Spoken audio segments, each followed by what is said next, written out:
Hello बच्चों, चलिए प्रश्न को पढ़ते हैं। यहाँ पर लिखा निम्न परिपथ प्रदर्शित तीन सेलों के श्रेणीबद्ध संयोग का तुल्य विद्युत वाहक बल तथा आंतरिक प्रतिरोध ज्ञात कीजिए। तो बच्चों यहाँ पर तीन सेल जुड़े हुए हैं जिनके विद्युत वाहक बल और आंतरिक प्रतिरोध का मान दिया गया है। तो हमें तुल्य विद्युत वाहक बल और तुल्य आंतरिक प्रतिरोध यानी कुल आंतरिक प्रतिरोध हमें ज्ञात करना है। चलिए बच्चों, इस प्रश्न की मूल अवधारणा को हम देख लेते हैं। तो बच्चों, इस प्रश्न की मूल अवधारणा में हम देख लेते हैं कि श्रेणी क्रम में अगर सेल जुड़े हुए हैं तो जो बच्चों हमारा तुल्य विद्युत वाहक बल होता है वो सभी सेलों के विद्युत वाहक बलों के बीजगणितीय योगफल के बराबर होता है बच्चों। इस प्रकार से अर्थात यदि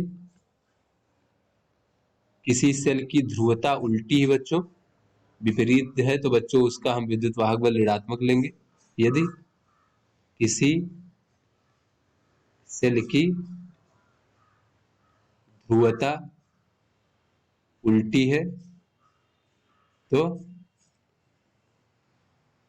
विद्युत वाहक बल ऋणात्मक में ले लेंगे बच्चों जोड़ते समय। उसके बाद बच्चों यहाँ पर आंतरिक प्रतिरोध तुल्य देख लेते हैं बच्चों क्या होता है। तो ये सभी सेलों के आंतरिक प्रतिरोधों के योगफल के बराबर होता है बच्चों, इस प्रकार से। तो चलिए बच्चों अपने प्रश्न को हल करते हैं। तो यहाँ पर बच्चों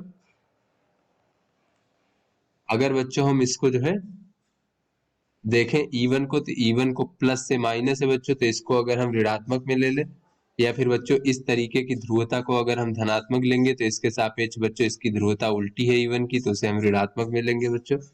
तो E1 बराबर हम कह सकते हैं माइनस का 10 वोल्ट, और E2 को फिर बच्चों हम धनात्मक लेंगे इस प्रकार से, तो ये हो जाएगा 4 वोल्ट, और ये E3 को बच्चों हम कह सकते हैं इस प्रकार से 13 वोल्ट।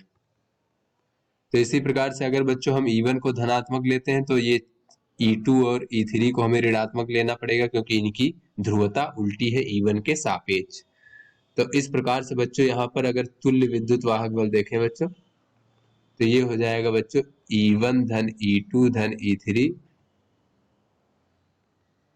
ये हो जाएगा -10 धन 4 धन 13, तो ये हो जाएगा बच्चों हमारा 7 वोल्ट इस प्रकार से।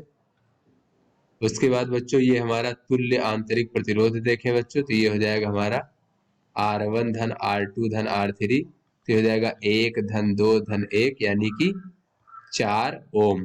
तो आशा करते हैं आपको समझ में आ गया होगा। धन्यवाद।